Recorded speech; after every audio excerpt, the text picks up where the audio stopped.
I ran into this last week. Here's what fixed it for me. Changing your SIM card can feel daunting, but with the right steps, it can be a smooth process.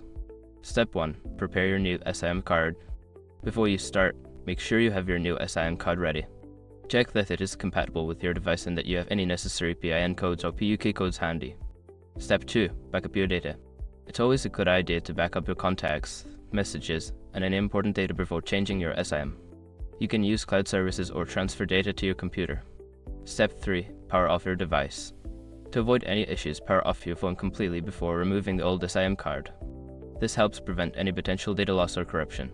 Step 4. Remove the old SIM card. Locate the SIM card tray on your device.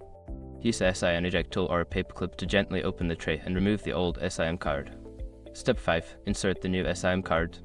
Place the new SIM card into the tray, ensuring it fits snugly and is oriented correctly. Push the tray back into the device and power it on. Check for signal and ensure everything is working. Changing your SIM card doesn't have to be a hassle. Just follow these steps and you'll be back online in no time.